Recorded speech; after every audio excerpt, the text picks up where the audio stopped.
Partial fractions. तो partial fractions बहुत important topic है। पार्शियल फ्रैक्शंस की वजह से कुछ कुछ इंटीग्रेशंस बड़े आसान हो जाते हैं करने। सो फॉर एग्जांपल हमारे पास एक पार्शियल फ्रैक्शन है 1/x+1 times x+2। This can be written as 1/x+1 minus 1/x+2। तो हमने एक नॉर्मल रैशनल फंक्शन को पार्शियल फ्रैक्शंस में ब्रेक कर दिया।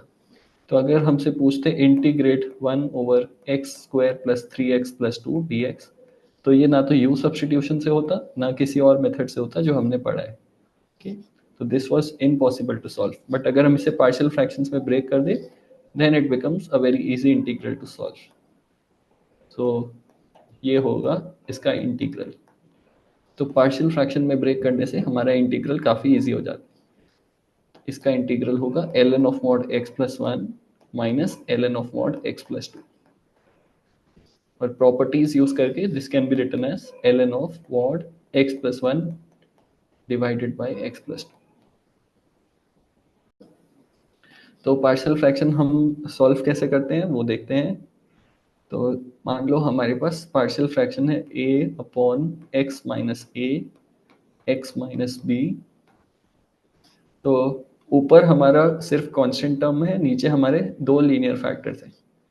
तो इसको हम पहले लिखेंगे b1 divided by x minus A plus b2 divided by x minus B. तो हमें बस अब b1 और b2 फाइंड करना है। वो कैसे करेंगे? Using a is equal to b1 times x minus B plus b2 times x minus A. तो लेफ्ट हैंड साइड में x का कोएफिशिएंट 0 है, तो x का coefficient 0 will be equal to b1 plus b2। और linear coefficient left hand side में capital A है, तो linear coefficient will be equal to minus B b1 minus A b2। तो दो इक्वेशन, दो वेरिएबल आ गए, हम b1 और b2 निकाल सकते हैं। ओके, और अगर हमारे x माइनस सी होता, तीन फैक्टर्स होते नीचे, तो कुछ नहीं करना, बस एक b3 अपॉन x माइनस सी ऐड कर दो।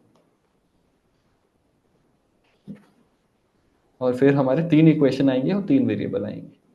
तीन इक्वेशन आएंगे, एक कांस्टेंट टर्म का, एक लीनियर टर्म का और एक क्वाड्रेटिक टर्म का। ओके, तो let us solve some problems. Find the integral of. Okay, पहले थोड़ा आसान क्वेश्चन देते हैं। Okay, find the integral of 8x+1 divided by x minus 1 times x+2 dx।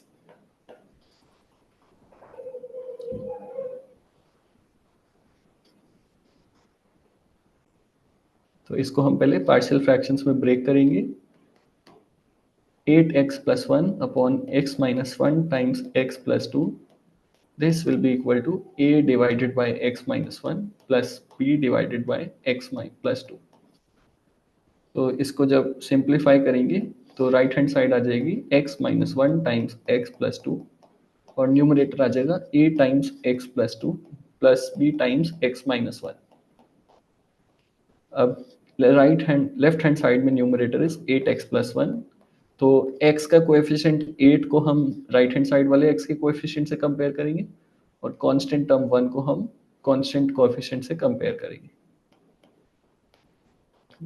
तो बताओ a और b कितना आ रहा है?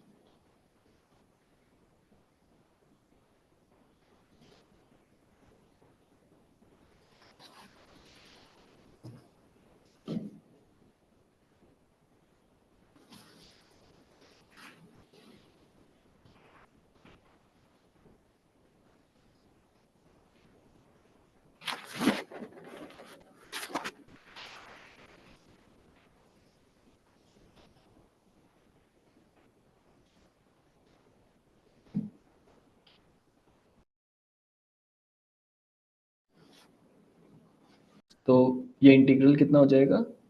वो 3/x माइनस 1 को इंटीग्रेट करना पड़ेगा, which will come out to be 3 x minus 1। और नेक्स्ट वाला टर्म कितना आएगा? तो जब भी 1/x का इंटीग्रेशन करते हैं तो ln के बाद मॉड आता है, ये ध्यान में रखना, बिकॉज हमने पढ़ा है कि log is defined only for positive values of x। Okay, so advance में क्या होता है, हमारा इंटीग्रल हो जाता है x minus A times x square plus B x plus C. So तो दूसरा फैक्टर है वो लीनियर नहीं होता, वो क्वाड्रेटिक हो जाता है इस केस में। इसमें हम क्या करते हैं, पहला इक्वेशन तो p बाय एक्स माइनस ए आएगा, पर जो दूसरा इक्वेशन लिखते हैं क्योंकि डिनोमिनेटर में क्वाड्रेटिक है, ऊपर हम सिर्फ एक कांस्टेंट क्यू नहीं लिखेंगे, ये गलत हो जाएगा, क्योंकि नीचे क्वाड्रेटिक है, ऊपर हम लीनियर टर्म लिखेंगे क्यू एक्स प्लस आर। अब सॉल्व करेंगे इसको, तो इसमें तीन इक्वेशन, तीन वेरिएबल आएंगे,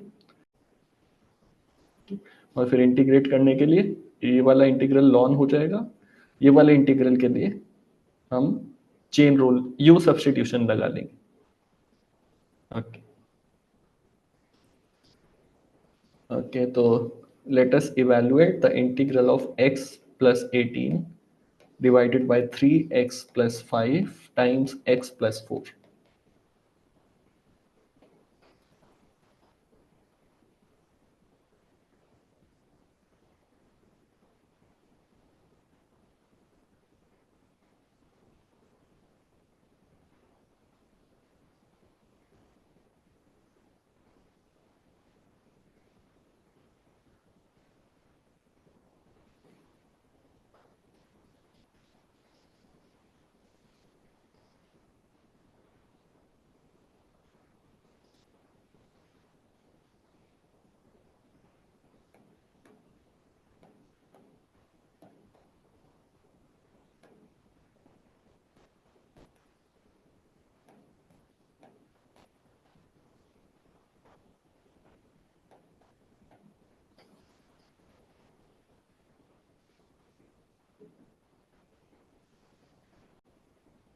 Okay, तो a will come out to be 7 and b will come out to be -2। इसमें हम x प्लस 18 को इक्वेट कर देंगे a times x plus 4 plus b times 3x plus 5 की, और फिर x वाले कोएफिशिएंट से एक इक्वेशन आएगी और कांस्टेंट इक्वेशन से दूसरी इक्वेशन आएगी, और फिर इंटीग्रेट कर देंगे। ओके, सो कुछ कुछ क्वेश्चंस इस टाइप के आते हैं जिसमें डिनोमिनेटर में एक परफेक्ट स्क्वायर होता है। सो फॉर एग्जांपल डिनोमिनेटर में x माइनस 1 का स्क्वायर है, तो इस केस में पार्शियल फ्रैक्शन कैसे लिखेंगे, इस केस में पहले हम x प्लस एक्स माइनस 1 का टर्म लिखेंगे, तो a अपॉन एक्स माइनस 1, और फिर हम एक दूसरा टर्म लिखेंगे b upon x minus 1 square का। अब इसमें जो सेकंड वाला है फैक्टर वो क्वाड्रेटिक है, पर फिर भी हम बी एक्स प्लस सी नहीं लिखेंगे, क्योंकि even though it is a quadratic but it is a perfect square. So perfect square वाले केसेस में हम सिंगल कांस्टेंट से भी काम चला सकते हैं, बट अगर ये क्वाड्रेटिक कुछ और होता, जैसे x square plus 2x plus 5 होता, तो हमें न्यूमरेटर में एक लीनियर टर्म लिखना होता। okay, तो अब हम फाइंड करेंगे a और b कैसे। So 2x plus 4, this will be equal to a times x minus 1 plus b. So 2 is equal to a and 4 is equal to minus a plus b. तो इससे आता है a is equal to 2 and b is equal to 6।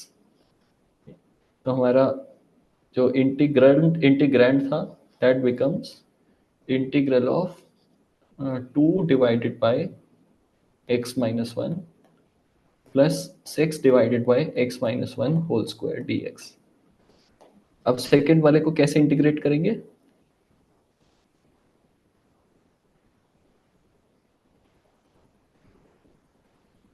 Correct, so u substitution करेंगे, x minus 1 को u ले लेंगे, तो ये इंटीग्रल बन जाएगा integral of 2 by you plus 6 by you square D you. अब इसमें पावर रूल लगा के आंसर आ जाएगा 2 ln of absolute value of u plus 6 u to the power -1 upon -1, सो -6 upon x minus 1, this will be your final answer। And then you put a constant of integration plus C. ठीक है, तो partial fractions हमारा complete हो गया।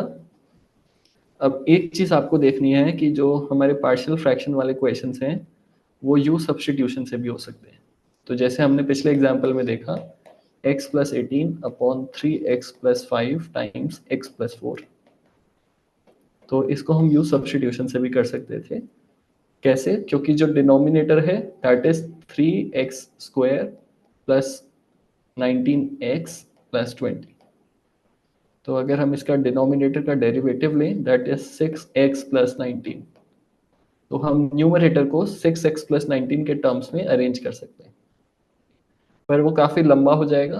तो जब भी इस टाइप के क्वेश्चन होंगे तब हम पार्शियल फ्रैक्शन ही यूज़ करेंगे, इवन दो हम यू सब्स्टिट्यूशन से भी कर सकते हैं।